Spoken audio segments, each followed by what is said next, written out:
This is Hidden Killers Week in Review. A look back at the most prolific stories of the week.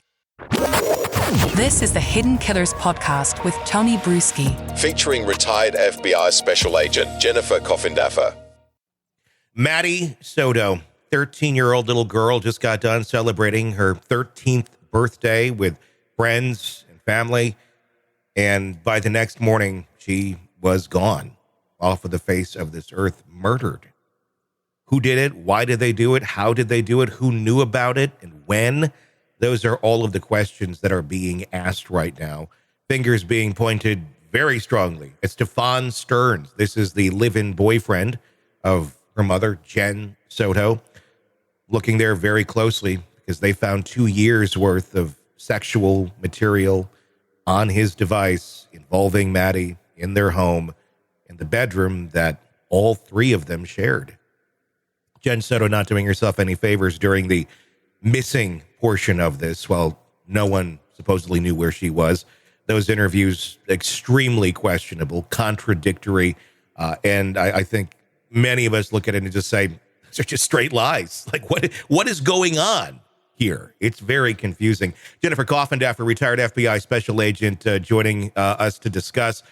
When I saw those interviews, the Fox 35 and the Channel 9, it got my attention. It was one of the creepiest things I've seen, and just mind-boggling as a parent to go, how are you talking about your kid like you're ordering Burger King? There was just no emotion to your daughter being missing and possibly dead.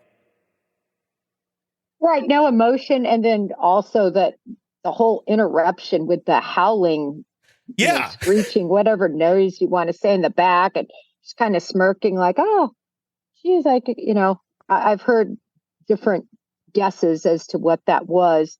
No matter what it was, her whole reaction, her whole demeanor was suspect. But again, people do act differently. I always use as the litmus test, look at the reaction of the Petito parents when Gabby was merely missing. Sure. And I know there's a range, right? There's people that show that emotion, that show that anger, that show that sadness, that are so raw like them. And then others are more composed because they maybe have more hope. But this was just straight up. She didn't pass one litmus test. Everything from the eye contact to the smirkiness to the lack of emotion. And then this is the main thing you look at, her words. Mm-hmm. Her words contradicted right and left. And then now to find out 2 years, almost 2 years, I think was what law enforcement said, of sexual abuse.